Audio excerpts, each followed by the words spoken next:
अस्सलाम वालेकुम, this is me Shahid इस्लाम और आज का जो हमारा टेस्ट है वो है फ्यूचर कंटिन्यूअस।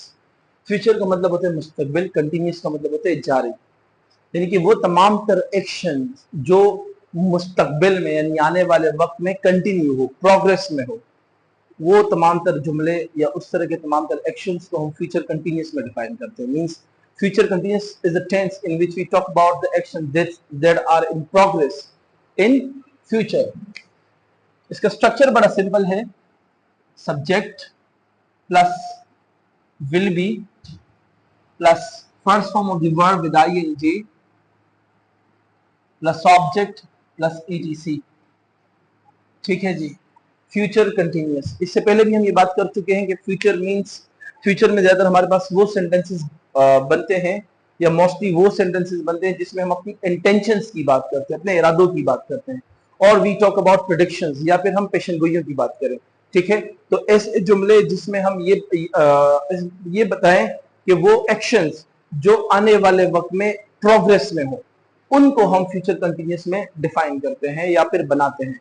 जैसे मैं इंग्लिश, वो तुम्हारा एक एग्जाम्पल है, वो तुम्हारा इंतजार कर रहा होगा, वो तुम्हारा इंतजार कर रहा होगा।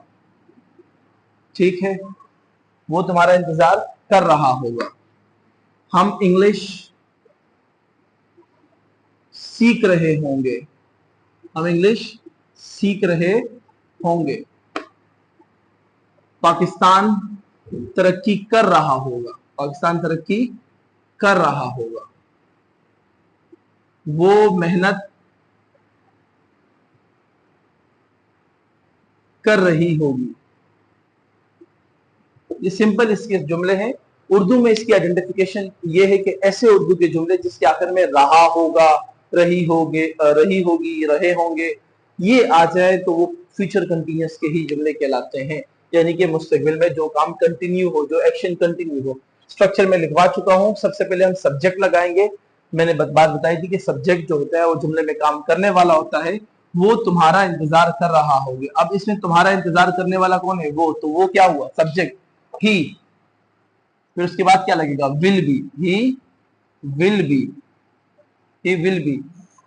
किस चीज का काम हो रहा है? इंतजार करने का। Wait, he will be waiting, ING लग जाएगा। He will be waiting for you, वो तुम्हारा इंतजार कर रहा होगा। हम इंग्लिश सीख रहे होंगे।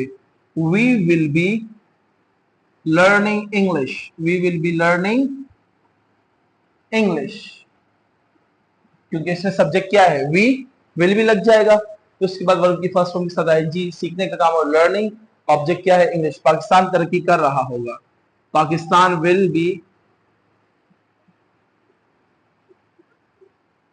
Pakistan will be progressing, progress तरक्की करना, प्रोग्रेसिंग। वो मेहनत कर रही होगी, सब्जेक्ट शी है, she will be working hard, she will be working hard. तो ये एग्जाम्पल है इसकी। सही है। मैं जा रहा हूंगा, आई विल बी गोइंग, मैं खा रहा होगा। आई विल बी ईटिंग, वो खरीद रहा होगा। ही विल बी बाइंग, वो सोच रहा होगा। ही विल बी थिंकिंग, वो पढ़ रहा होगा। ही विल बी स्टडिंग। तो ऐसे तमाम जुमले जिसमें हम ये बात बताएं कि आने वाले वक्त में ये एक्शंस कंटिन्यू होगा, प्रोग्रेस में होगा, उसको बनाने के लिए हम विल बी का इस्तेमाल करते हैं आफ्टर सब्जेक्ट, और वर्ब की फर्स्ट फॉर्म के साथ आईएनजी ही लगती है। जैसे मैं पढ़ा रहा हूंगा, आई विल बी टीचिंग, मैं इंग्लिश पढ़ा रहा हूंगा। I will be teaching English, मैं उसके कॉन्सेप्ट क्लियर कर रहा हूंगा। I will be clearing her concept और हिज कॉन्सेप्ट। ठीक है जी, तो ये है हमारे पास सिंपल। बारिश हो रही होगी, इट विल बी रेनिंग। अगर जुमले में सब्जेक्ट मौजूद ना हो तो फिर हम उसको इट से स्टार्ट करते हैं। बारिश हो रही होगी, इट विल बी रेनिंग। वो सुन रहा होगा, ही विल बी लिसनिंग। वो बता रहा होगा, ही विल बी टेलिंग। ठीक है जी, तो विल बी का यूज होता है फ्यूचर कंटिन्यूअस में, यानी कि वो तमाम तर एक्शंस जो फ्यूचर में कंटिन्यू हो। अब इसका नेगेटिव जो है वो बहुत ही आसान है, उसकी मैं सिर्फ आपको एक ही एग्जांपल दूंगा और फिर आपने उसको बनाना है। जैसे अच्छा, इसका नेगेटिव मतलब इनकारी जुमला बनाने के लिए हम विल के बाद नोट लगाएंगे। विल और बी के, विल बी जो है इसके बीच में नोट लगा देंगे, यानी कि विल नॉट बी। जैसे वो तुम्हारा इंतजार नहीं कर रहा होगा, he will not be, he will not be, he will not be waiting for you, वो तुम्हारे लिए कोई इंतजार कर रहा, वो तुम्हारे लिए इंतजार नहीं कर रहा होगा, he will not be waiting for you, ये इसका नेगेटिव है। अब आप इसके नेगेटिव बनाओ, we will not be learning English, हम इंग्लिश नहीं सीख रहे होंगे। Pakistan will not be progressing, she will not be working hard, तो will not, अच्छा will not को फिर जब आप स्पीकिंग करते हैं, बोलते हैं, तो आप will और not को कॉन्ट्रैक्ट करके इसको want पढ़ते हैं, want, ठीक है।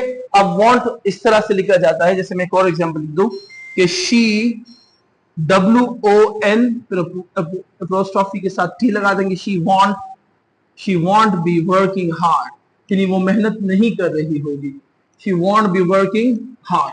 तो आप इसको शॉर्ट फॉर्म में इस तरह भी लिख सकते हैं, और बोलते हुए भी आप will not be बोल सकते हैं और won't be कह सकते हैं।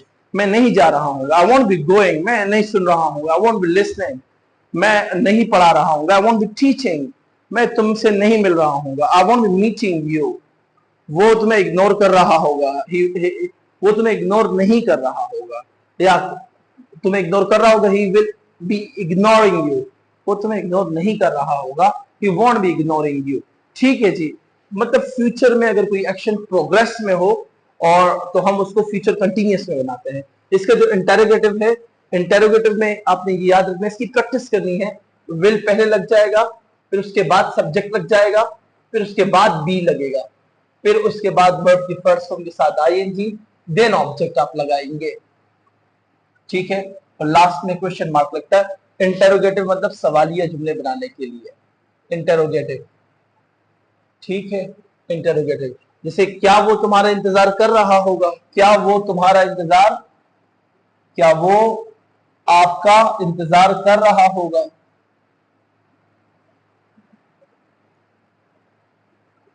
क्या वो आपका इंतजार कर रहा होगा। विल फिर सब्जेक्ट लग जाएगा, विल ही बी फिर बी लगेगा, will he B waiting for you, will he B waiting for you, यानी क्या वो तुम्हारा इंतजार कर रहा होगा। क्या तुम इंग्लिश सीख रहे होगे, will you be learning English, क्या तुम मुझसे पूछ रहे होगे, will you be asking for me, क्या तुम उससे ढूंढ रहे होगे, will you be searching him. So these are the interrogative sentences of future continuous, जिसमें विल पहले लगता है, फिर उसके बाद बी, फिर उसके बाद सॉरी सब्जेक्ट, फिर उसके बाद भी, देन वर्ब की फर्स्ट फॉर्म आईएनजी, फिर ऑब्जेक्ट, ठीक है।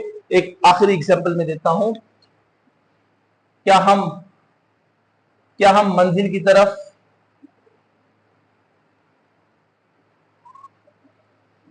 जा रहे होंगे, क्या हम मंजिल की तरफ जा रहे होंगे। अब इसमें सब्जेक्ट क्या है, विल लग जाएगा, सब्जेक्ट वी है, फिर बी लग जाएगा, will we be going towards our destination, या will we be getting our destination.